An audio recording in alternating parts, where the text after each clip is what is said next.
How's it going, Twitch? My name is Skull, and on behalf of EastAsiaSoft, welcome to today's stream. Today, I am giving you guys a look at our newest visual novel, which is a horror VN called The Letter.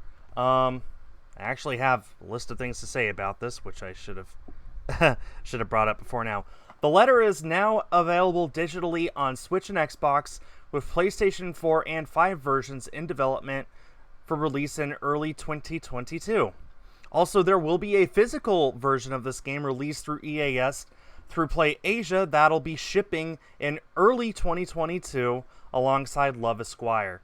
We got a whole lot of visual novel love here today. You can see the three most recent games I played have all been VNs. Don't worry, I haven't been playing these off stream. Sorry about that, Dim. Sorry to hear that.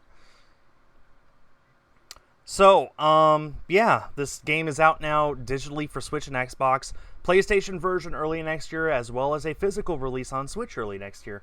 Lots to look forward to. Yeah, absolutely. Also, hi, Adafe. Anyway, without further ado, let's just go ahead and hop in and see what kind of a fun adventure awaits us. You guys know I do not do horror very well, but I've been promised this is okay, that I can get through this. I certainly hope so. Oh, Radalaika made this. Okay. Okay.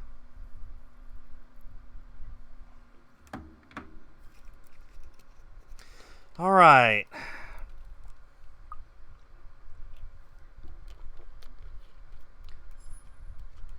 I am ready to move my webcam around as necessary. This game shows scenes that some may find disturbing and triggering. It contains offensive language, and I hope you guys had a screenshot of that. That's a little quiet. It's very tame, I'll do fine. Okay, thank you. Let's see. Extras. New. Okay. Options. We want options. Language, English. Yes, please. We can turn up the sound a bit.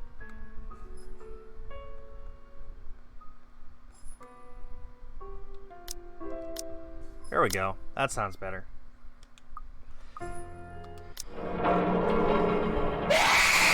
You know,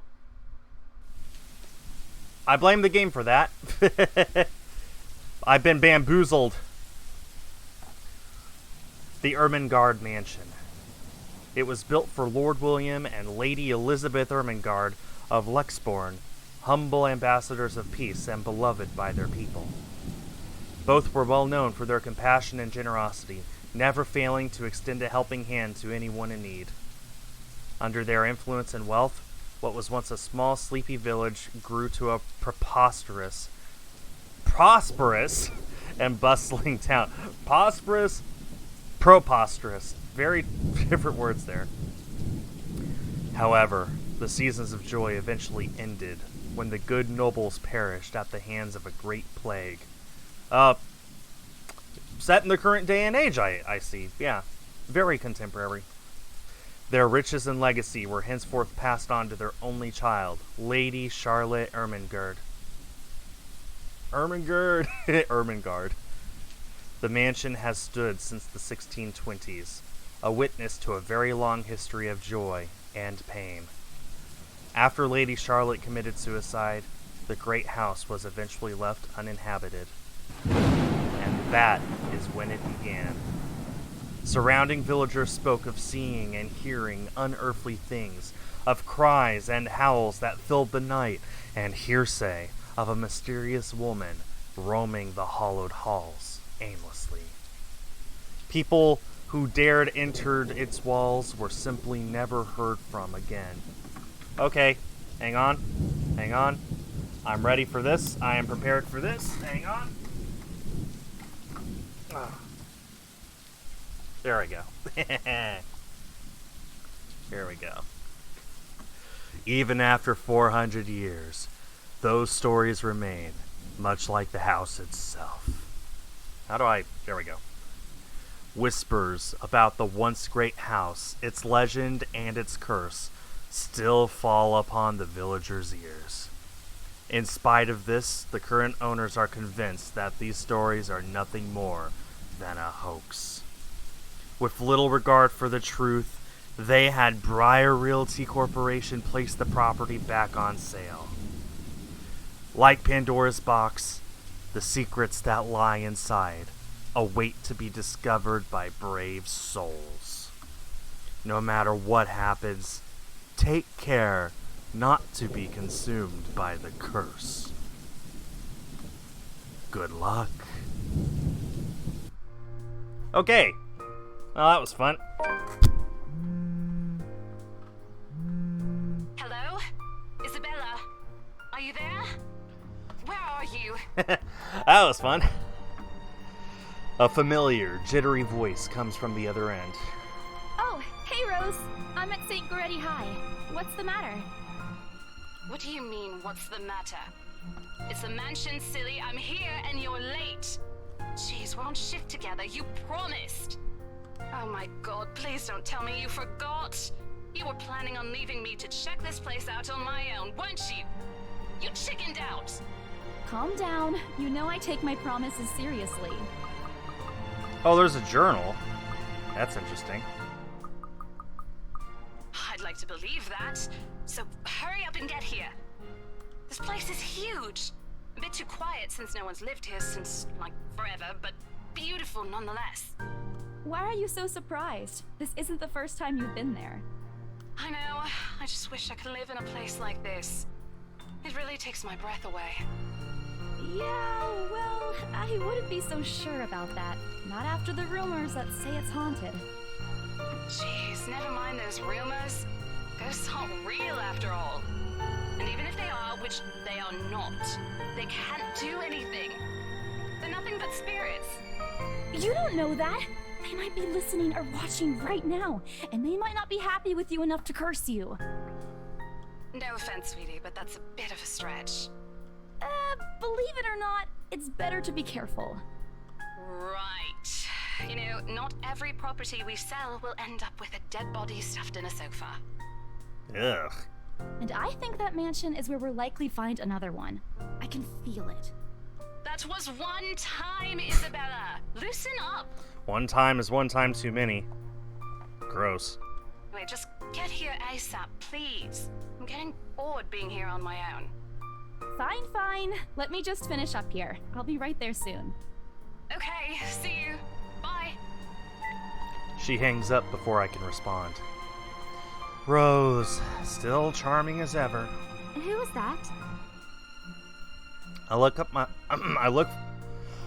Try that again. I look up from my phone to see Becca, giving me a questioning look. Oh, that? It's just Rose. Rose? The one you said who trained you for your job back when you started? Oh, these graphics are nice. You're working together again? Just for this property. We've been scoping out that big mansion down Anson Village after the renovations. Today's sort of its grand opening to the public.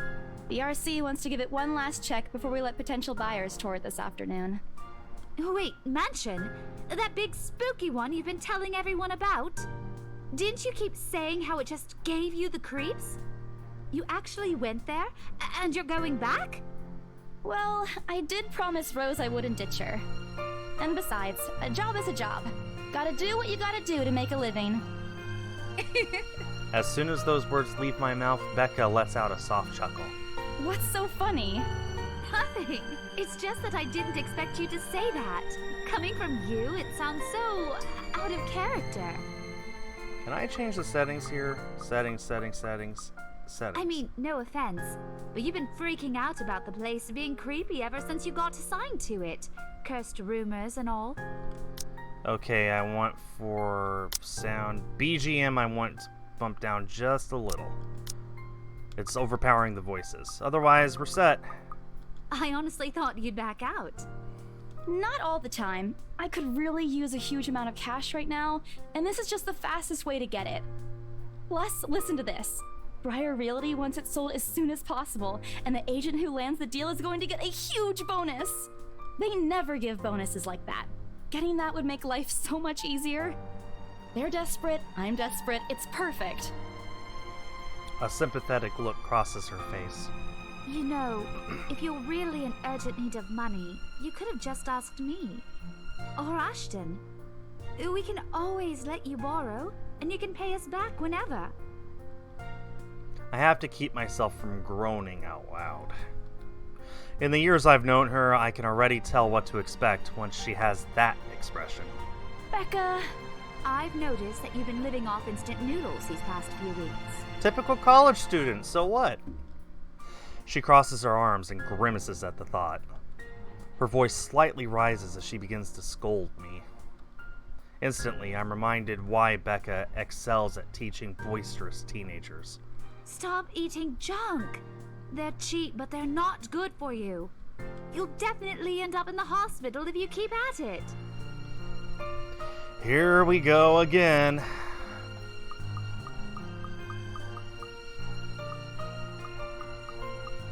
Let's put it to a vote. Which one of these options should I pick, chat? Adafe, Dim, which one should I pick? Anyone else watching?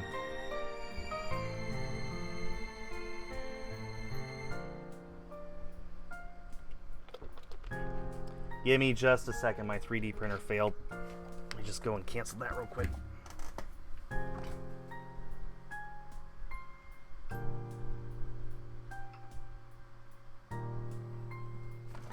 Okay. Yep. You're not my mom. That's what it seems everyone's picking. Jeez, that was loud. Achievement unlocked, this or that. I press my lips together and roll my eyes at her. I'm not entirely sure how I should feel whenever she goes on her mother hen mode. She means well. I'm glad someone's looking out for me, especially with my family living on the other side of the globe. But Becca's bossy attitude can be such a pain at times. She's more overbearing than Mama, and that already says a lot. You're not my mom. I didn't say I am. Nope, but you're acting like one. You don't need to boss me around all the time. She gives me a completely unimpressed look. Immediately, I brace myself for another round of reprimands from her. I'm not bossing you around. I'm just telling you to at least mind what you're eating. Remember what happened last year? You ended up bedridden for 2 weeks after eating something bad, and I ended up having to listen to you cry about how those absences would take a huge chunk out of your paycheck. Do you want that to happen again? No, Mom. Only a loud, frustrated sigh comes from her while she pinches the bridge of her nose, likely to help ease a headache starting to form. I bite my lip to keep myself from laughing out loud at the image she makes, expecting her to say more. But when at last she looks up, she's simply carrying a resigned expression on her face. I'm serious. Not my mom, Rebecca. Maria Isabella Grace. Not my mom, Becca. You're not my supervisor, right? I shut my mouth after that.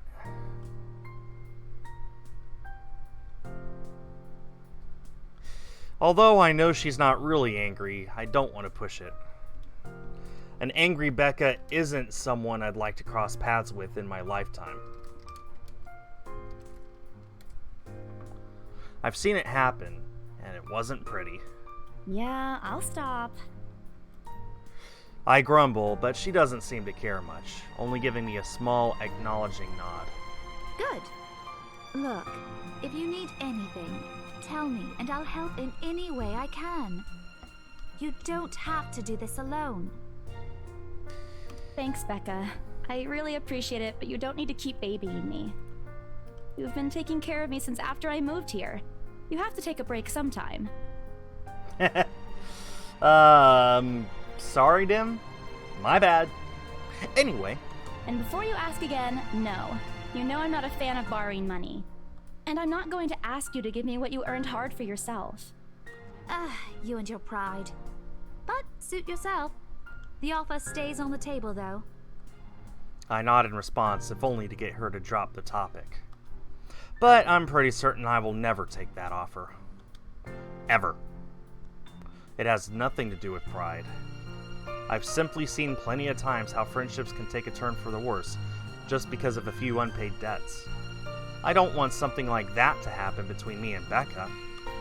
We may argue a lot, We may argue about a lot of small, petty things, but she already feels like a real sister to me.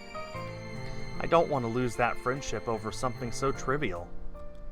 Becca's movements, when she takes a quick glance at something behind me, snaps me out of my thoughts. Well, enough chit-chat. Lunch is ending, and my students will be back any minute. We can catch up later. Good luck with your clients.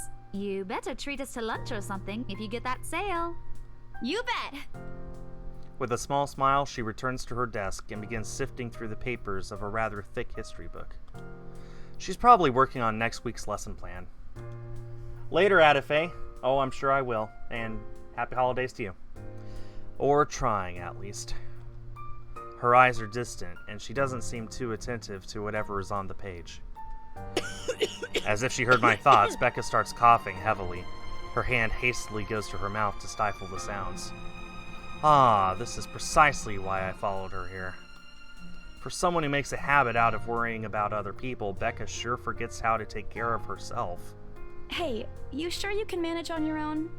I mean, you're still a bit feverish. Hush, dear. Don't you worry about me. I'll just drink some medicine and I'll be right as rain. I level her with a flat look. She has had a cough for a couple of days now. Something about the strange weather not agreeing with her lately. And despite my advice to take the week off and rest, I found her apartment empty when I dropped by this morning. She even left the medicine her doctor prescribed. Look who's being stubborn now. You shouldn't even be working right now. Seriously, you big baby. I'll be fine. For now, just go to work and stop making that Rose girl wait for you. I'll call you if I still feel bad, and you can come pick me up if it makes you feel any better. She offers me a reassuring smile, and I can only sigh. Why do I even bother? There's no stopping her when she has decided on something. Defeated, I reach inside my bag and pull out the same bottle of medicine she left earlier. She looks at it warily when I place it in front of her. Unfortunately for her, this is one thing I'm not letting her have her way. All right, but don't forget what the doctor said. Drink this on time. I'll see you later, okay? There's an amused gleam in her eyes when she shifts them back to me. Look who's playing the mother hen now. Rebecca! Okay. I won't tease anymore. I'll make sure to drink it, Mom. Before I can retort, she casts another look at the clock. I take that as a sign to finally end the conversation and my short visit. With a small wave, I leave her alone to her classroom and her thoughts. I hail a passing taxi to take me to the property as soon as I leave the school grounds. The mansion is some ways out in the countryside, but I don't have trouble giving the driver instructions. Apparently, everyone in Luxbourne City knows of it, including every bit of rumor surrounding the place. In fact, just the mention of its name is enough for locals to give you cautious sidelong glances. I learned that the hard way the first time I commuted there, and it only boosted my belief that there's something more to the house. Even the news of it being renovated and placed back up in the market has caused quite a stir. Thankfully, it died down a few weeks later. The place would have become a lot harder to sell otherwise. I avert my eyes from the window once the buildings shrink in the distance. We get a glimpse of the countryside soon, although a quick glance at my watch tells me we're still a few minutes away from our destination. Might as well get some work done. Rose did ask me to review the mansion's documents. I already looked them over last night, but you never know when things might be wrong. Life has ways of messing things up like that. Halfway through reading the papers, my phone rings again. I pick it up without looking, neatly tucking it between my ear and shoulder. It's probably just Rose again anyway. Rose? Guess again. That voice. Ash. Bingo. Hey, what's up? Just checking if you're still cool later this evening. You mean that thing with Zach? Yeah. He even called in the middle of the night just to remind me. No, don't worry. I didn't forget. I'll be there. Cool. I'll see you later. What time do you get off? Around 6 p.m.? I don't know.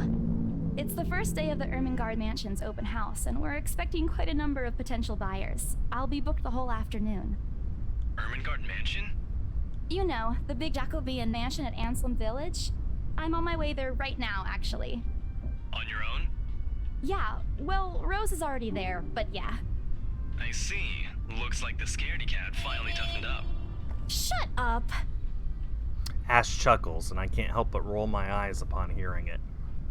I'll see you later. Drop me a call when you're done.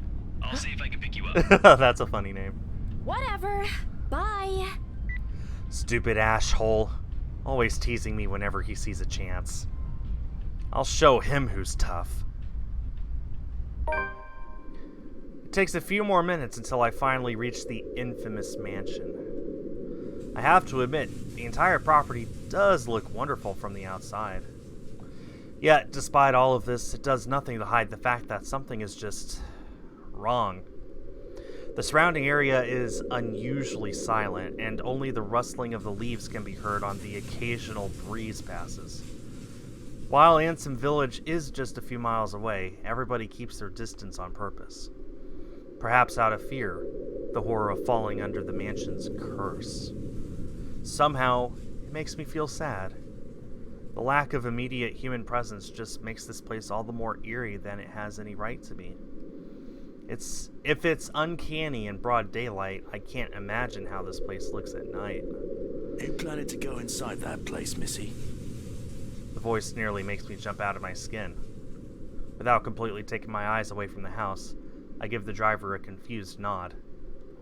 A beat passes while I wait for him to say more, but his only answer is a non-committal hum. Belatedly, it occurs to me that he must have been waiting for my payment. I mentally slap myself for spacing out and promptly hand him the fare with an apologetic look. I expected him to leave as soon as I paid, but there's a hesitant expression on him, as if something hasn't been said yet. Is there something wrong? Look, Missy, I'm sure you've heard what the people are telling everyone about that place. Nobody likes to be disturbed when they're at peace, and I'm pretty sure whatever they say is in that house doesn't want to either. I admit they did a good job fixing it up, but there must have been a reason why even distant relatives of the family who used to own the house never lived in there despite inheriting it. No wonder they wanted to get rid of it. Maybe they just didn't like it? You never know. He drives off after, but what he said has left a foreboding feeling in my gut. I breathe out a heavy sigh as I approach the house. After hearing enough of the rumors, I should have expected the conversation to take that turn. But I'm already here. Backing out is completely out of the question. It's not like I have a choice anyway. If I want to get that bonus and commission one way or another, I've got to sell this property. The door is ajar when I get to it, however, while my own copy of the keys dangled uselessly in my hand. Rose must have left it open when she arrived. That's weird. We may be the only people here this early, but I've never known her as someone careless. Entering, what greets me inside leaves me gaping.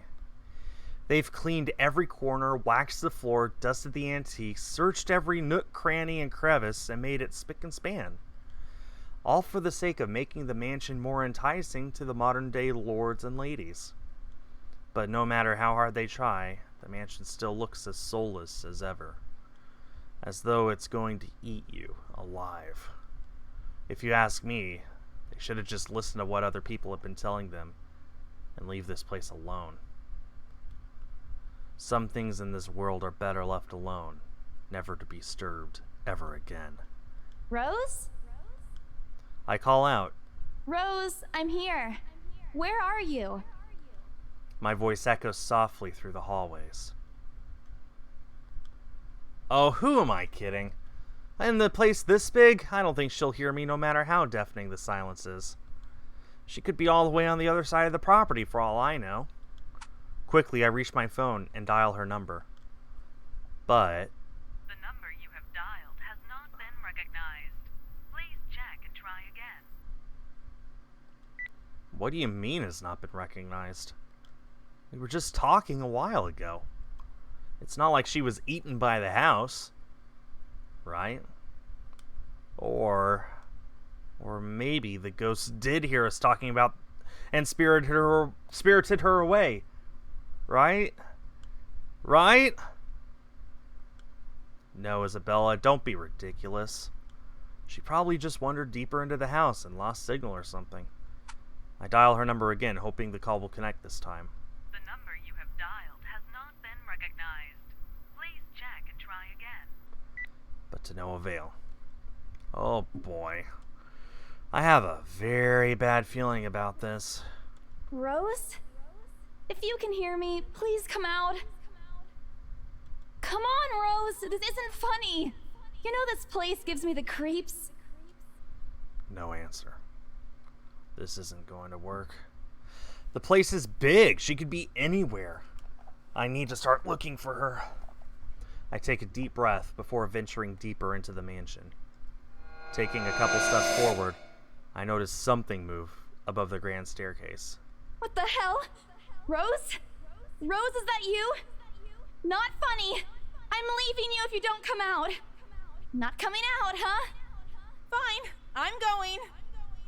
Okay, that's a lie. She's my friend. I can't really leave until I know she's alright.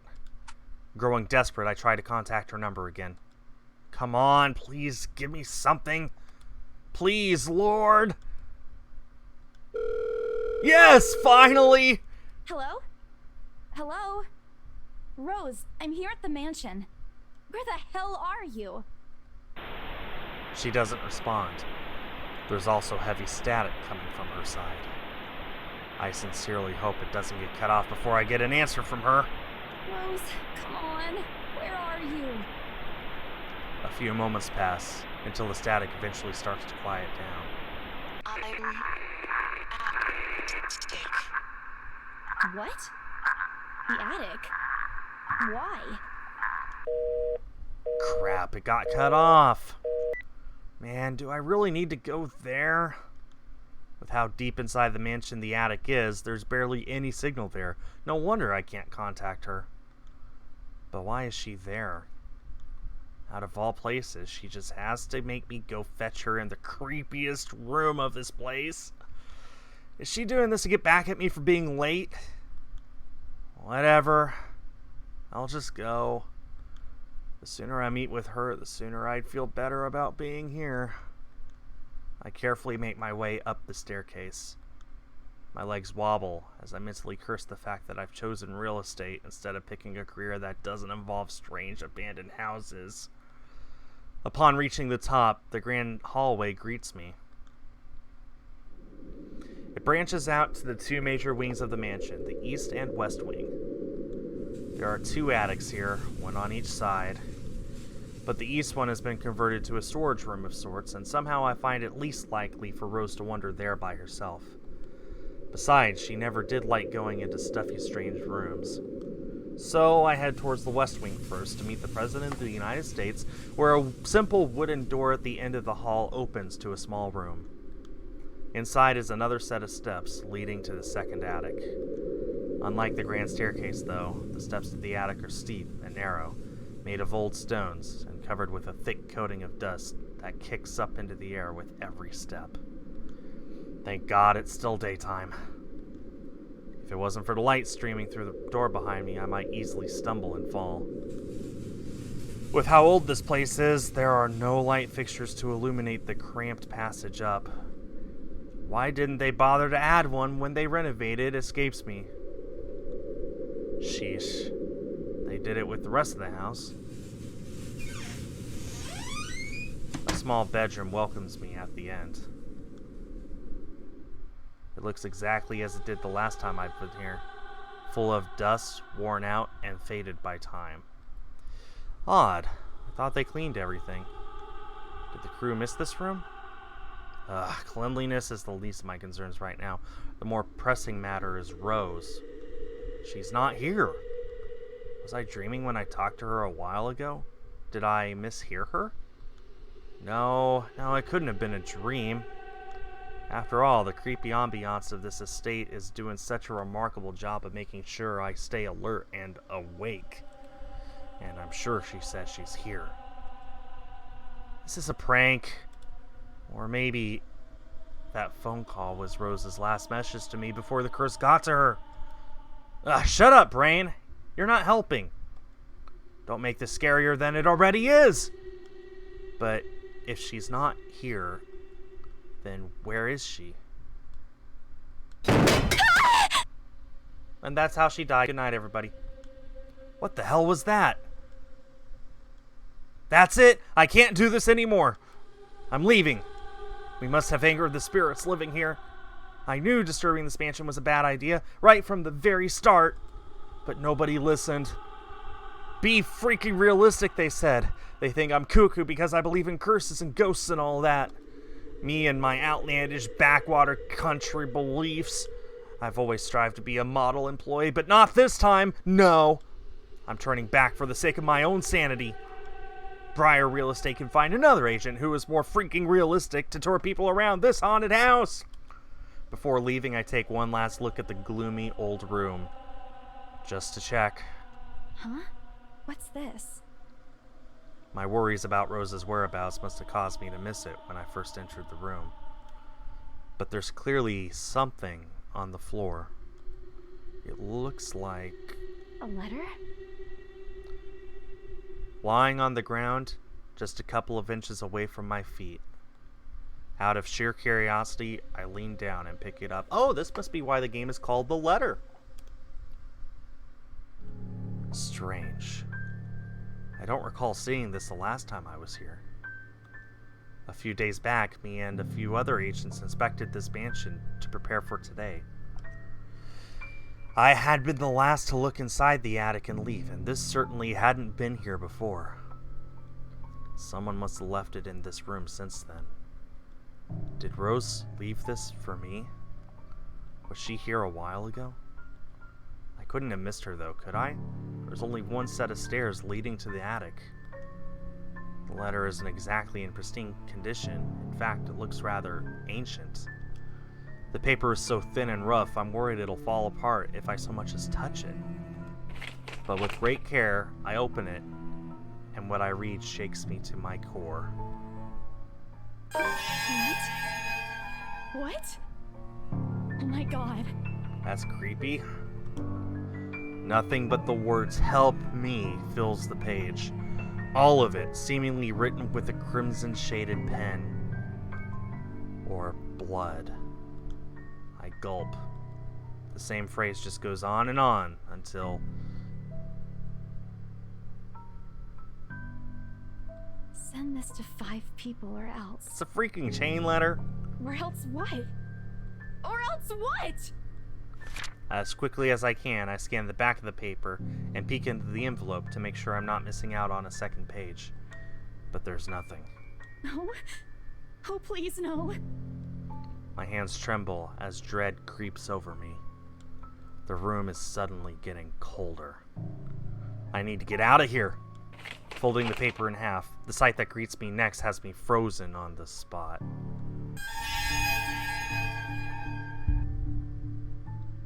A pair of blood-soaked feet enters my vision, covered in gaping wounds, with skin eaten away to reveal bone, flesh, and all manner of things one isn't meant to see.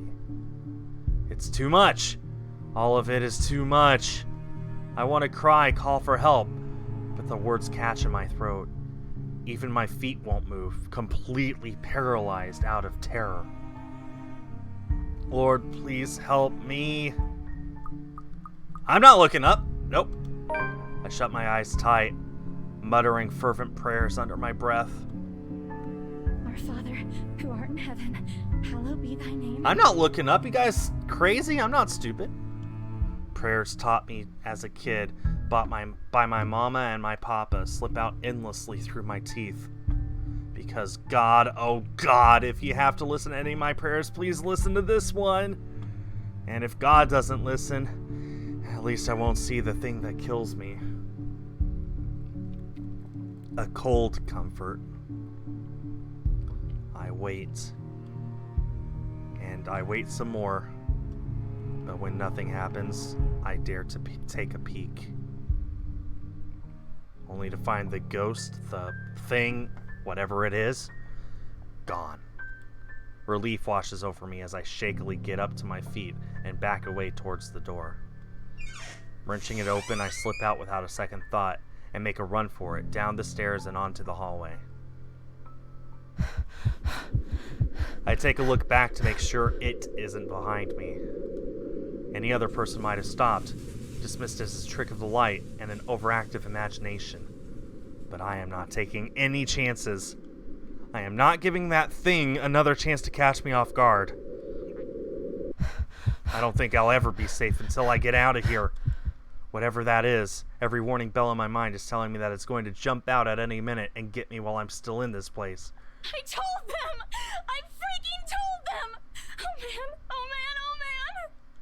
Racing down the stairs, a breathy laugh escapes me, and my shoe slips, and I find myself falling. Until my back hits the ground and pain racks my body. My head grows fuzzy and my vision dims as I fight to stay conscious. No. Go away. The last thing I see are those feet before all I know is darkness. A buzz breaks the silence. I start to rouse, pulled into consciousness against my own will. I've never felt this tired before. I just want to sleep, but the insistent buzzing, poking, and prodding isn't letting me. My old mattress may not be the comfiest of places, but that doesn't make me any more eager to wake up. 5 more minutes, Becca. I swat away at what is nudging persistently at my side. Come on. Can't I just get a few extra minutes of sleep today? I promise I'll work hard once I'm up. A hand lightly taps my cheek, and something cold is suddenly being pressed at the back of my head. The icy sensation slowly spreads throughout the area, giving me an uncomfortable feeling.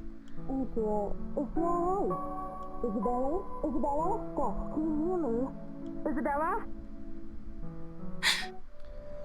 The fog immediately lifts from my mind the moment I recognize the voice, and my eyes snap open. There, looking down at me, is Rose. Another woman loiters beside her, but my attention is too focused on my co-agent to even ask why there's someone else with her. Rose's posture just screams worry, although she's keeping a straight face. Or trying, at least. I can't help but feel bad for making her fret. A wave of dizziness washes over me as soon as I try to get up, forcing me to lie back down again. Luckily, the feeling subsides after a few seconds, until only a mild throbbing somewhere at the back of my head remains. With a little assistance from Rose, I push myself upright. She hands me an ice pack and gestures for me to press it where I suspect a small bump has already formed, if the light ache in the area indicates anything. Alright, Isabella, where are we? The Ermengarde mansion. Why? Ow, my head. And the date today? October 21st? Rose. Last one. Can you count to 15 in reverse order? 15, 14, 13, 12. No, that's wrong. Why are we doing this? She's just checking if your injury is in any way serious. This time, I curiously regard the woman standing beside Rose. It's impossible to overlook her, what with the way she towers over us. And here I thought Rose is already tall. Who is she anyway? One of the remaining cleaning crews? But with how primly dressed she is, I don't think anyone would want to clean in a suit, an expensive suit at that. The gloves alone must have already cost a fortune. Her eyes slowly shift between me and Rose, considering us with an almost unreadable expression, before finally fixing a sharp gaze on me. I can't help but fold my arms protectively over myself as she does so. She may be far from a cleaning crew, but she certainly looks like our supervisor during evaluation. Just do it, please. I eye them both warily, but recite everything as she has asked. Rose releases a breath of relief once I'm done. You scared me for a moment there. I was about to call for an ambulance. Are you alright? Exasperation soon replaces the dull ache. The memory is a little fuzzy, but the attic and... There was someone, Rose. In the attic. Someone? You mean a client? Oh, that's unlikely. It's probably just one of the cleaning crews. The boss sent a few of them back this morning for some last minute... No, not any of those. I'm not actually sure. Wait, didn't I call you? You said you were in the attic when you answered. That's why I went there in the first place. Both Rose and the lady look at me like I've just grown another head. Did I say something weird? Rose quickly casts an apologetic smile at the woman before the awkward silence stretches on further. It's her saleswoman smile, the same one she taught me back when I was still her trainee. I should show this to the troublesome clients, or just to avoid trouble in general, she advised. It's also the same one she gives me when I've done something particularly absurd that may cause one to lose a potential sale. Her eyes are serious when she turns back to me. She takes both my shoulders, gently squeezes it, and with as much patience as she can muster... As much as I'd love to have gotten at least a heads up of your arrival, I didn't really get a call from you. You know, signal here is absolutely horrendous. I was in the garden earlier and couldn't even make a single call. Isabella, I'm going to ask again. Are you really all right? What happened? I don't know. It's all a bit blurry. I remember I was looking for you, but you weren't in the attic. And there's... whoever it is. Then I must have tripped on a rug or something on the way down. Oh no. Do you think someone came in while you were out? You left the main door open. We are so going to get into big trouble if something gets stolen, Rose. Perhaps it is a concussion. Are you sure you feel fine? We could still call for an ambulance. I could cover for you. No, I'm fine. I'm okay, Rose. I can work. Wait. Hold your horses, Rose. I can't just miss an important sale because of a minor bump on the head. An extremely minor bump. I've had worse when I was a kid. This is nothing.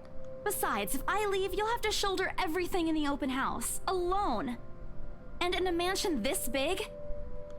Well, there's also the part where I may lose that bonus BRC promise, but that's completely beside the point.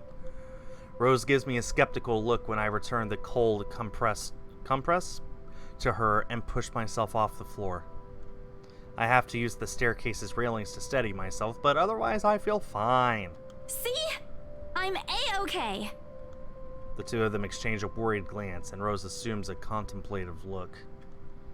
I bite my lower lip in anticipation. If she says no... All right, you in. A smile threatens to slip out from me. But if I see that you aren't feeling well, I'm taking you personally to the nearest clinic to have you checked. Clear? Clear as day, ma'am. Thanks, Rose. You insisted. But remember what I said. First sign of you looking not okay, and we're off. No questions asked. It's just a small bump. Don't worry. You shouldn't downplay these kinds of things. It could be a serious injury for all we know. Suddenly, a small cough sounds against the walls of the foyer, interrupting our banter. The woman is looking expectantly at the two of us, her stare making me shrink back a little on myself. She isn't really intimidating. Well, she is, but not in the scary negative way. Far from it, actually. Her demeanor simply commands an air of sophistication and respect. In a different world, a younger me would have probably wished to be like her. At our lack of response, she coughs again, lifting a well-trimmed eyebrow at me in question. Words get caught in my throat at the sight of it, and Rose, as usual, is swift to catch my blunders. My sincerest apologies, Mrs. Miss McCulloch. Marianne McCulloch. She hands Rose our business card. The words interior designer catch my eyes before my partner flips it over. Oh, probably someone interested in the mansion for its 17th century influences then. I wouldn't hold it against her though. Despite the hearsays and remaining uninhabited for years, the mansion's original fittings and furniture have been kept completely intact and restored to pristine condition. I suppose some people find that trip to the past feeling appealing?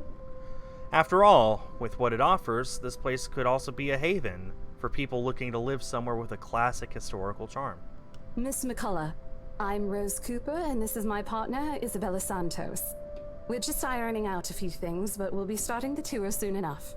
In the meantime, we've prepared some refreshments for you in the parlor while you're waiting. If you could please... Thanks. There's no need for it, though. I just dropped by for a quick survey of the place. I thought I should check the estate before I meet with the homeowners. Rose's confusion is impossible to miss when she glances at me, and I return it with an equally perplexed look. And against my better judgment, I blurt out the first question that comes to mind. I'm sorry. Homeowners? I should have kept my mouth shut. A flash of irritation crosses her face, but it instantly disappears under a mask of professional detachment. Yes. Hannah Wright? I was hired by her to handle the interior design for their newly bought home. This is the Ermengarde mansion, right? It is, but... She pauses, possibly trying to find the right words to fix the awkward situation without offending someone. Suddenly, Rose nudges me with her elbow. Those few moments have given me enough time to clear my head of any nervousness or confusion clouding it. It is, ma'am, but we weren't aware the mansion has already been sold. What do you mean? I almost flinch when she turns her gaze at me, but I stand my ground. Besides, it isn't like I haven't dealt with awkward situations like this before. I may screw up at times, but that doesn't mean I haven't learned a thing or two in the 5 years I've worked in the business. The mansion is indeed for sale, ma'am. Today's the open house, in fact. However, we haven't heard anything from the higher-ups that a deal has already been closed for this particular property. If you'd like, my co-agent and me can check with them right now. She nods, seemingly in deep thought after I've finished. She appears to be a reasonable person anyway. Given the proper explanation, she'd surely understand. I thought something looked odd when I arrived here. Excuse me, I think I need to make a call to my secretary. Thank you for your assistance, Miss Santos. With a slight wave of her hand, she leaves us. That seems to be the end of it. Both Rose and I breathe a sigh of relief. Disaster averted. I also don't miss the thumbs up she gives me for doing a good job, and I can't help but swell with pride. Still, I'd already prepared myself to dial the number to our Luxborn office and check, even if she didn't ask for it. I'll be very frustrated if, for some reason, something has already been decided without my or Rose's knowledge. That's a whole new level of unfair. We've been working hard on this. Moments later, Miss McCullough returns, looking a little frustrated, but with an apology clear in her face. I feel a little sorry for having to go through all this trouble. There seems to have been a little misunderstanding with my client. If you'll allow it, I'd like to stay and wait for them here. I was informed they'll be dropping by for the open house today. I figured it'd be a waste to just leave after that long drive. I might as well meet him here. Certainly. You could stay at the parlor in the meantime, ma'am. I'm sure it won't be long before our guests arrive. And, Isabella, I left a few documents in my car. You know where I keep those. Can you please get it for me? Rose takes a glance at her wristwatch before tossing me a set of keys. And hurry! We've still got a few minutes to double-check those papers. Okay, got it. The two of them disappear behind the parlor's door. Their departure brings with it a stillness to keep me company, neither welcoming nor comforting. Alone like this, it's impossible not to think of what really happened. I wish the memory isn't as elusive as it normally is. Then again, Rose already said she didn't receive any call from me. Was it just paranoia? A temporary lapse after having heard all those tales about this place? Probably. I want to think of it as such. Better to think of it as such, so I can work in peace. Except a small part of my brain begs to differ. And if I am going to be completely honest with myself, I want nothing more than to leave this place as soon as possible. I don't know what's in this house, and I don't want to know. The keys Rose has just handed me dig into my palm, its jagged edges creating shallow ridges in my skin from how hard I'm clutching it. It's a reminder of what I still need to do, and why I've taken this job in the first place. Hugging my blazer closer to my body, I exit the house to get what Rose has asked of me. Just a few more hours, Isabella. Sell the house, get the money.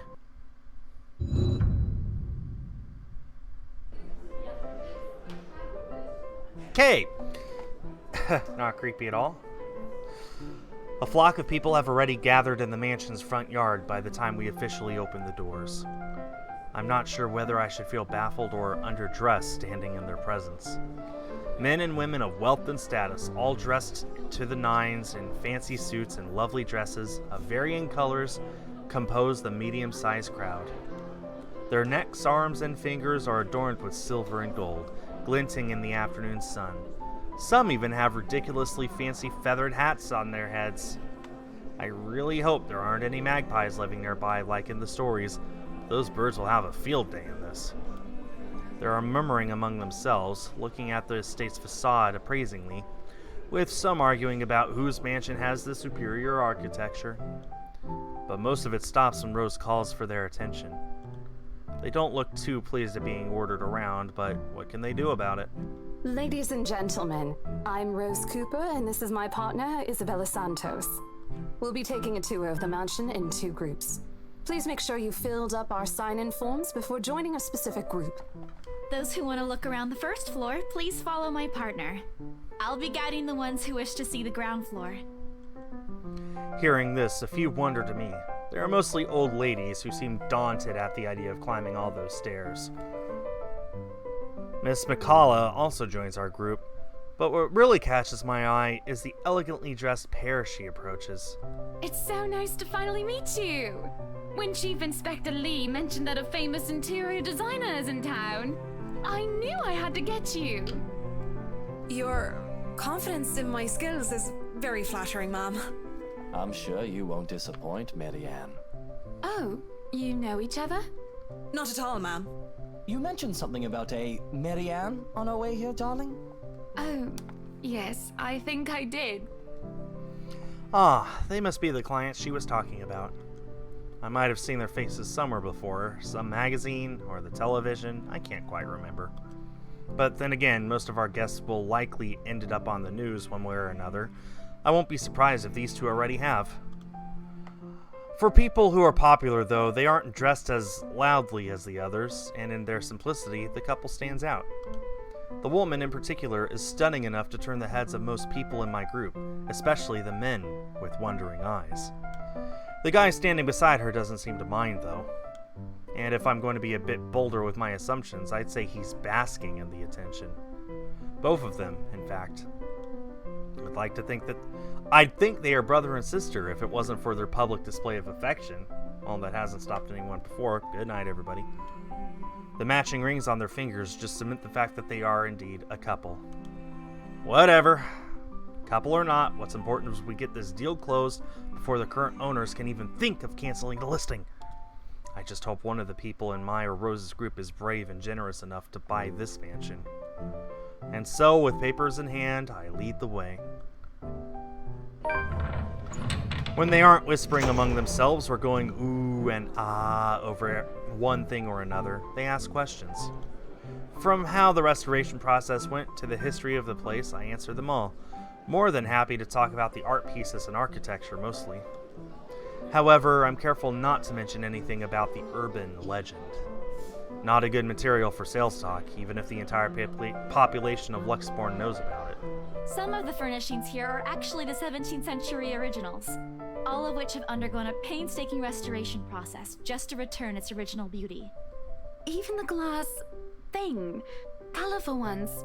Oh, I don't know, but you get the idea, I hope. Especially that one, ma'am. It is said to be a gift commissioned by the fiancé of Lady Charlotte Ermengarde. The mansion's current owners have specifically requested that the restoration crew take great care in handling it. It's a priceless work of art and the most distinctive feature of the mansion.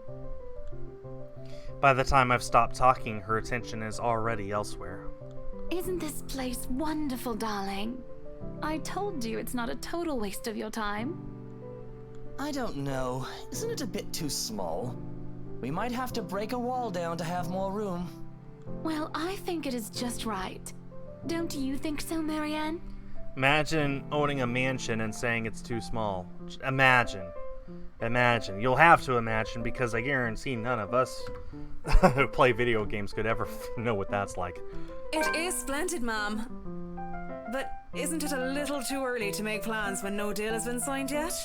Never mind that. It isn't going to be a problem. We've got a wonderful legal team to handle everything. Start taking notes, though. I think I've got a few things I want changed before we move in. The rest of their conversation gets lost in the chatter of their companions. I don't want to make any assumptions yet, but their sheer interest is enough to give me some semblance of hope. Oh, please, please, please, let these guys be the one. Eventually, our group reaches the kitchen.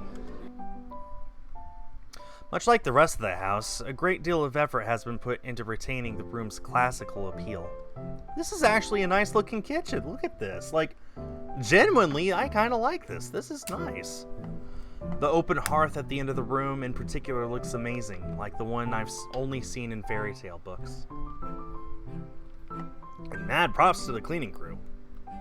Seriously, after overhearing hundreds of their complaints about the soot and tar staining the bricks and how much of a pain in the arse cleaning this'll be, they still managed to pull this off.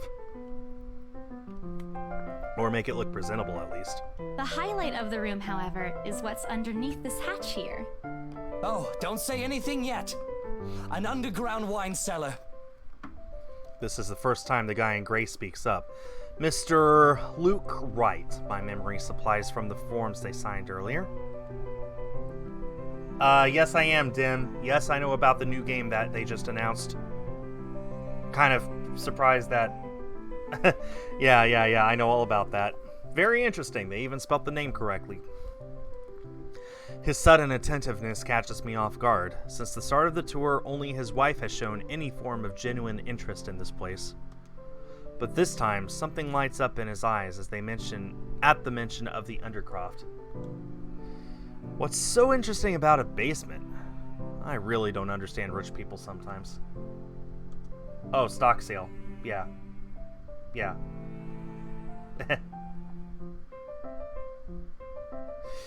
Right now, he just gives me the impression of a child who has seen what he absolutely wants for Christmas. I've always found it cute whenever I see children act that way, my younger siblings especially. On a grown man, it's almost funny. Yes, sir. It could house around 7,000 to 11,000 bottles of wine. Truly? And the room? How was it built? The bricks that were used to build the cellar have been carefully picked for the purpose of maintaining and preserving a constant temperature and humidity in the room. It's a good place to keep your private collection in if you have one, sir. It keeps the corks in good condition. Oh, love. Didn't you say before that you wanted to make your own personal vineyard? Perhaps you could start one here. You know we're going to need space for that, darling. Yeah, I am subscribed, Dim. Thank you.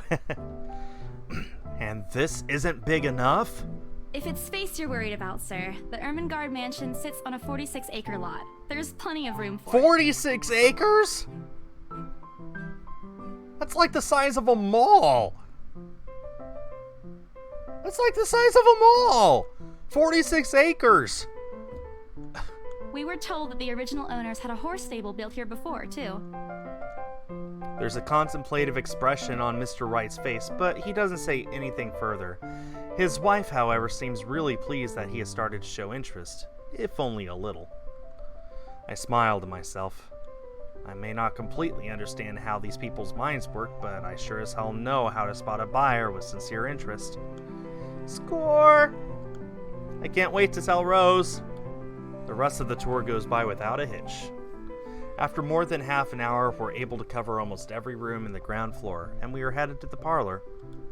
Funny, the first time BRC had us survey the property, I kept complaining to Rose how big it is. Now I can't even bring myself to care, no matter how much my feet hurt. Maybe this is just my excitement over a possible sale. When we reach the parlor, however, an odd feeling washes over me. It starts off as small goosebumps on my skin, a feeling of being watched intently. Whispers in my ear, and shadows dancing, lurking in the corner of my vision. Dark silhouettes that are gone when I turn to look. A chill settles down my spine, making me feel sick, and I start to break out in a cold sweat. I can't do this. I need to sit down for a moment. The old ladies in the group have been requesting a break anyway. If I can just... Excuse me, everyone? We will be taking a 15-minute rest here before we visit the first floor. In the meantime, please help yourselves to the refreshments and snacks we prepared. If anyone has any questions, feel free to approach me. I'd be happy to help you. If I let them sit while I retreat to a quiet corner to recover. It's not what you think. Don't think about it. It's not what you think. I probably just caught Becca's cold. Don't think about it. I'm left alone for a good while, the same words spilling out of my lips in a silent prayer. Until a hand taps my shoulder. Hello, you there? Yes, ma'am? Oh, look at you. Having to show a group around a mansion this big must be exhausting. Not a problem, ma'am. I'm just doing my job. What a hard worker. Anyway, Isabel, right? Isabella, actually. But yes, what can I help you with, ma'am, right? Please, just Hannah. Call me Hannah. I just wanted to ask, how soon are we able to move in? My brain completely stops. The sick feeling plaguing me is suddenly gone, replaced by utter bewilderment. Is this a joke? She looks at me expectantly as I struggle to come up with an answer. Wait, ma'am, you see... But we haven't even negotiated a price yet, ma'am. We haven't even finished touring the rest of the mansion. A sale would be great and all, but... She stops me from speaking any further and puts a hand on my shoulder. For a moment, with her tight smile, she looks as if she has tasted a particularly sour lemon. Oh, please, sweetie, don't insult me. Money is not a problem. And, just between you and me, this place is better off with us than with some old lady who will probably just fill it up with cats. I personally don't think there's anything wrong with having cats here, ma'am Hannah. I'm sure there's more than enough space here if you want pets. Perhaps I'm still not feeling well, but really, what's wrong with cats? More importantly, why is she talking about moving in already? Well, I'm more of a dog person. But you see, this is going to be a gift to my darling. It's going to be our anniversary soon. And it would be so wonderful if you can secure its purchase for us. Why, I can even offer something extra if you help us out with the paperwork. We actually have a process for this, ma'am. I don't really think that would be necessary or appropriate. And just what are you two lovely ladies talking about here? Leaving me and our lovely interior designer to talk here by ourselves. What would the people think, darling? Oh, it's just small talk, love. I was asking if she could help me with the paperwork. Paperwork, yeah. I try not to wince when her nails dig into my shoulder. I can't help but send an imploring look to Miss McCullough, who only gives me an apologetic smile and a shrug. Yeah, I can give you a fact sheet and a form to fill out. She wastes no time in taking the papers from my hand and shuffles through the bunch. Aw man, Rose is going to be so angry at me for letting her do that. Wonderful. And Marianne, I'd really love to talk to you about those changes. You took some notes earlier, yes? I did, Mom. But I really hope that this time... Excellent. Hopefully you can help us out too, Isabel. Isabella. Right. It's a lovely name, Isabel. It's Isabella. Yes, that's great. We'll be more than happy to put in a good word to your superiors too, and what's this? A look of confusion and disgust appears on her face. Turning to her husband, he merely shrugs in reply. That's, an interesting work of art. Not to my taste, though. I'm sorry. Darling, Buttercup, art is a complete overstatement for this garbage. It looks like a cheap prop from a D-list horror film. Shush, love. Let the girl do what she pleases with what do they call this? Oh, forget about it. At the very least, it's not as dreadful as the one art exhibit I was forced to attend last month. You should have seen it, Marianne. Even you would have been appalled. But I'm sure you'll know what to do with our walls once we get started. I highly doubt it is as bad as you say, ma'am. Nevertheless, you can be assured that my team will only pick whatever suits your tastes. How did this letter get in there? Nothing of this chain letter sort, of course. It has to always work with a palette. I'm quite sure chain letters these days don't come in this form.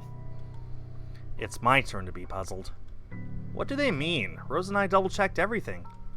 Are the papers I handed not enough? I want to ask what I did wrong. I don't want to mess this up.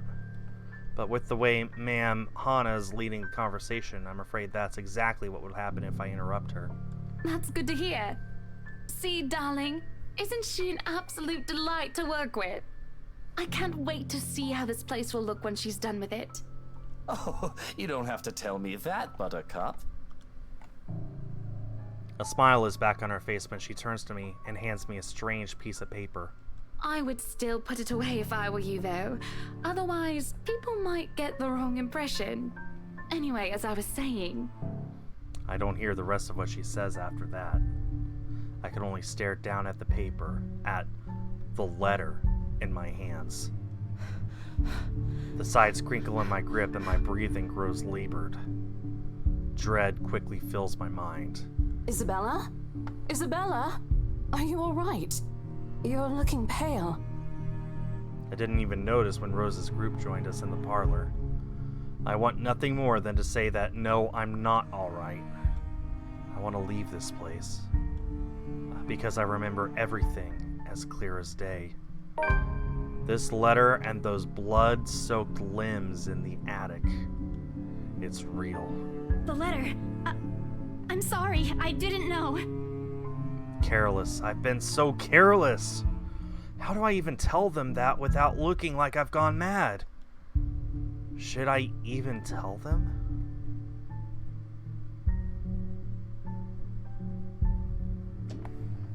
I kind of want to, but also maybe we shouldn't. Taking votes in the chat once again, tell me which of these options to pick. Man, I kind of want to show her, but kind of don't. Put it to a vote. Come on, chat, top or bottom. Show it, don't show it. Okay. Corey Moan says show it. Dim says show it. Any other voters?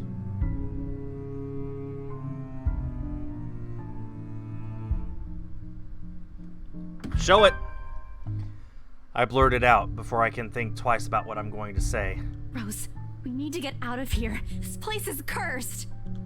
Rose casts a nervous glance at the people in the room. Most are still engaged in a conversation without their peers, but those curious enough to turn their heads in our group's direction have been given her trademark saleswoman smile. Okay, well, everyone says show it, so... A tight expression is on her face when she pulls me aside. Isabella, we've already had a conversation about this weeks ago. Those are just stories. And I'm telling you that it's not. I saw something in there. It's not human at all. I thought it was just nothing, but isn't this letter proof enough? She gently reaches out to pluck the letter off my hand. Without even taking a glance at it, she folds it back neatly. Look, I'm really getting worried about you. I know you want to see this open house through, but your condition is more important. Give me a few minutes to wrap things up here, and I'll drive you to the nearest hospital. No! You don't understand! There isn't a condition, Rose. No concussion at all. I'm fine. But this place isn't, and you're being stubborn about it. Before Rose could open her mouth for a retort, a hand lands on both her shoulders, pulling the two of us a distance closer. Now, ladies, what seems to be the problem here? Nothing, sir. I just had to clarify a few things with my colleague. Well, it certainly seems intense. A smile fits the two of you better, in my opinion. Especially darling little Lily here. He gives my shoulder a gentle squeeze while an inscrutable smile spreads across his face. It's Isabella, sir. Of course. But my point still stands. And with two beautiful ladies here, I'm sure.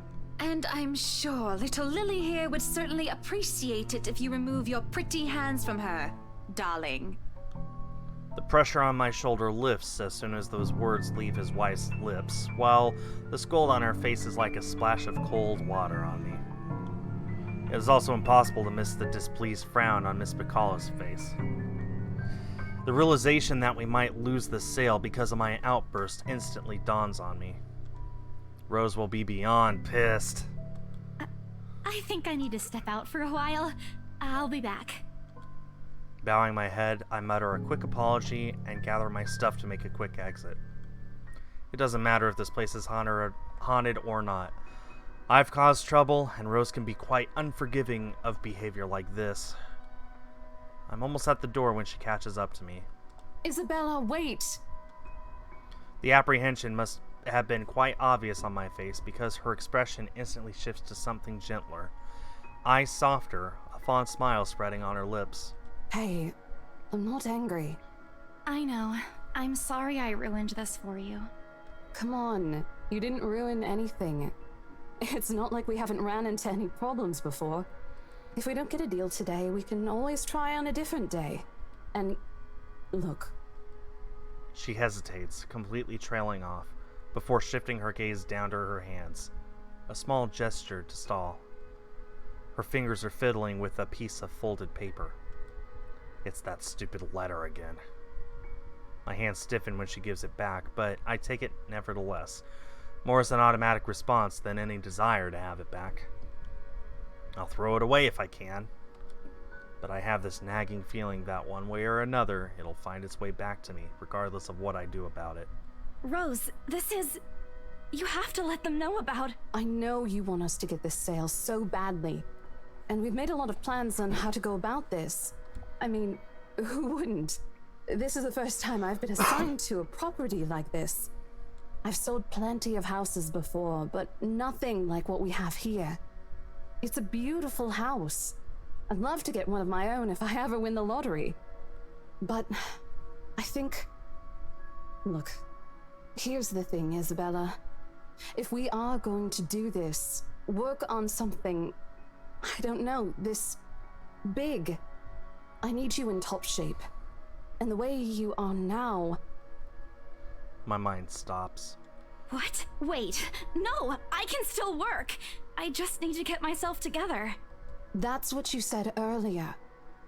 I let it go because I thought, hey, it's your own body and you should know more than anyone how you feel.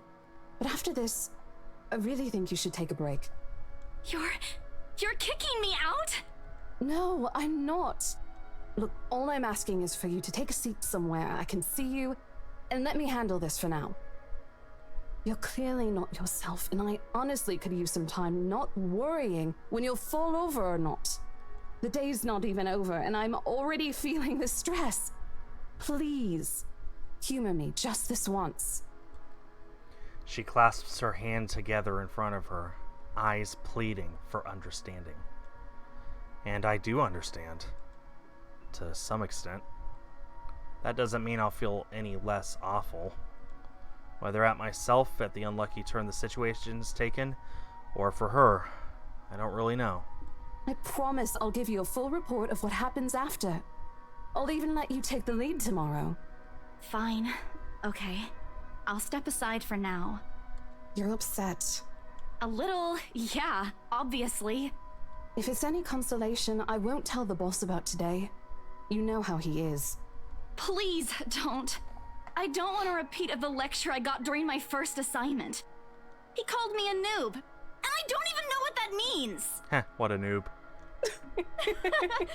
At the memory, we both burst into helpless giggles, earning us strange looks from the guests milling about the door. Also, there's a clock over there on the top right side of the screen. It's been 3 o'clock for the last 15 minutes. Just thought I'd let you all know. Talking and laughing like this, it's easy to forget any mishaps that happened. Little things you learn to appreciate, I guess. So, are we good? I'm still not okay with it, but Rose has a point. It's better for me to step out of this one for now. I won't be able to help you anyways if I keep getting distracted like this. Maybe I'll just take a walk outside or something while I wait for you to wrap things up. Please, just stay put. I insist. I'm not an invalid, Rose. You clearly have not seen how you looked earlier. It's not that bad. Color hasn't even returned to your cheeks yet. Just stay here, all right? Don't even think of going anywhere. Let me finish what I'm doing here, and then I'll take you back to Luxembourg myself to have that minor bump checked. At least wait for me to call someone who will fetch you, okay? She's gone before I can voice one word of complaint. Left with nothing else to do, I find myself drifting back to the foyer. A few visitors linger in the area, some merely enjoying the afternoon sunlight streaming through the stained glass windows. Others can be seen admiring the priceless antiques decorating the room. One group of elderlies, gathered some ways away from me, is occupied in a friendly banter about which one would cost more to buy. A little argument here, an occasional laughter and teasing there. I smile to myself. The conversation reminds me of what I've been missing these past few months. Rose is probably right. I do need a break. Maybe this afternoon's hangout will help. Speaking of, I should call Ash. It's a few hours early from what I've told him, but he did ask for a call once I'm done. Besides, I don't have a ride back. He offered, so I might as well take it. Or bribe him into giving me one. Not that he'll ever accept the latter, personal convictions and all. Honestly, if there's something I find admirable about him, despite his tendency to annoy the hell out of me, it's that. Well, whatever way works, a free ride is a free ride. There's Rose's offer too, but despite what she says, I know she'll be busy for the rest of the afternoon, especially without me assisting. Bothering her for a favor as small as this is the last thing I want to do right now. A couple of minutes and a few prayers asking for a decent signal later, the call finally connects and... Shit! Sup, I'm Ash from Deluxe City. Baggers watch out. What? Can't beat me. Shit, how loud is this thing even? Better not lie. I'm a cool A sharp dude, ringing pretty fills the fly entire for an hall, Asian disrupting guy. the pleasant Sup, I'm Ash quiet from that had Deluxe settled. City. Baggers Soon watch enough, out. heads Can't begin to beat me. turn Looking in search for of the trouble? source, Better mine not included. lie. I'm a cool My eyes dude, dart around the pretty small fly crowd for an before Asian guy. zeroing in on a lone Sup, I'm figure, Ash from crouched Deluxe behind the City. same group of Baggers old watch people, out. checking Can't out the beat me. decors Looking moments for ago. trouble? Better not lie. He is facing I'm a away cool from me, dude, fumbling with pretty something fly in his for an hands. Asian guy. Sup, I'm But I Ash don't from need to see his Deluxe face to City. know whose back it Baggers is. watch out. Can't beat me. Looking for trouble? Better not lie. I'm a cool dude, pretty fly for an Asian guy. Sup, I'm Ash from Deluxe City. Baggers watch out. Can't beat me. Oh, I Looking for recognize trouble? that dumb Better not parka lie. anywhere. I'm a cool dude, pretty fly Without for an bothering Asian him to guy. call, I marched towards Sup, him. I'm Ash from Deluxe After what happened City. today, I'm Baggers really not watch in the mood out. to deal with Can't this. beat me. Looking for Of trouble? all the times Better to- not lie. Ashton Frey! What happens next is surely something I'll regret later for having not recorded. Ah! He jumps, lets out an undignified yelp, followed by his phone slipping out of his grip. It bounces from one hand to another in his poor attempt to catch it, before ultimately falling flat on the floor with a resounding clack. I kind of feel sorry for the phone and the floor, but it's not every day that you catch someone like Ash off guard and get a reaction. Damn his stupid detective senses. I'll take every ounce of victory I can get, no matter how small. Ha! An awkward pause passes between us. A blink. A cough. He makes a face. And then, in a too-quick motion, he ducks and retrieves his abused gadget while a grin threatens to break out from my lips. He doesn't meet my eyes when he straightens, but a flush has crept up his neck and his cheeks. In another universe, where we haven't known each other for 5 years and suffering through his teasing isn't a day-to-day occurrence, chances are I'd find that adorable. Endearing, even. Unfortunately, this isn't that kind of world. The way things are, I'm already content to see him out of his obnoxiously calm and collected disposition. Hello to you too, scaredy cat. I could stand to be greeted like a normal person, you know. What? And miss that look on your face? No way. Oh man, I should have taken a picture. I am so honored you find this funny. Is that how you treat your guests? I think I need to talk to your supervisor. Talk to yourself. You aren't even a guest here. What are you doing here in the first place? For a moment, he looks like a cat that swallowed the canary. Suddenly, checking every nook and cranny in his phone for any damage or scratches seems to be more interesting activity than explaining himself. Ash? I could be looking to buy a house. A mansion? Yeah, why not? Did you see the view outside? It doesn't look haunted to me at all. He's messing with me. Ashton, I am not in the mood. What are you doing here? He chances a glimpse at some point behind me. The parlor? Curious, I follow his gaze, but before I can figure out what has caught his attention, he places a hand on my shoulder and turns me back to face him. I just finished working on something, so I dropped by. I still don't see how his work has anything to do with why he's here. At my confused look, he drops his hand resting on my arm, like he has touched something particularly hot, and casually rubs the back of his neck. And I said I'll see if I can pick you up. Turns out I can. Free time and all. So here I am. Figured you'd still be busy, and so I roamed around for a while. Oh, you should have mentioned that sooner. I was about to throw you out. Throw me? Hey, I was given a pamphlet. I think that makes me a legitimate client. We have mandatory sign-in sheets for clients, Ash. I didn't see your name on it. And you can't just roam around because it says open house. Normal people actually follow an etiquette here. Right, okay. I think I'll just go ahead and... No, wait. I wasn't really going to throw you out. Rose said... Never mind. I was just about to leave anyway. Wait, what? Now? Something must have shown in my face because he pauses and gives me a long, hard stare.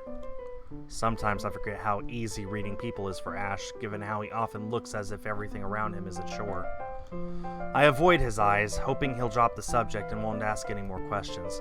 The last thing I want is to tell him what happened, especially the part about the letter. In fact, he's the last person on Earth I'll ever think about telling it to if I can help it. Sure, he's a dependable guy. God knows how many times he's helped me, even without me asking for it.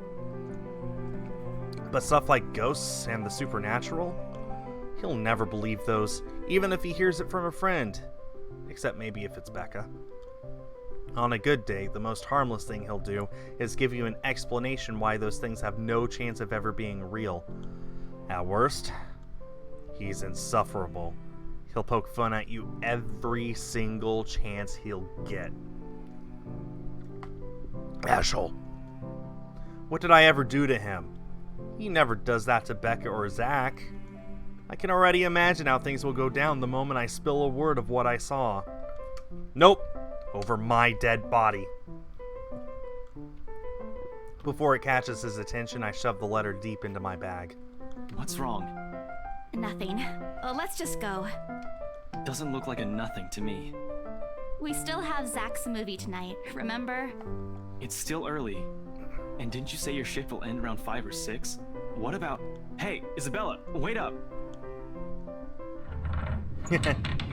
Seems like a good stopping place. Okay. That's a perfect stopping place. That was the first hour and a half of The Letter, a horror visual novel, which wasn't too bad. It wasn't too scary. I mean, bad in terms of, like, you know, how well will I sleep tonight? I think I'll sleep just fine. So yeah, I don't know if I'll be continuing this on on Tuesday or not, but had a whole lot of fun playing this. This is actually a really intriguing visual novel so far. I'll be back Sunday to continue my playthrough of If My Heart Had Wings. Thanks everyone so much for your support right now, and don't worry about it, Dim. It's fine. Thanks everyone for watching. On behalf of Station Soft, I have been Skull. Have yourselves a great day and a great weekend, and I will see you all next time. Bye-bye.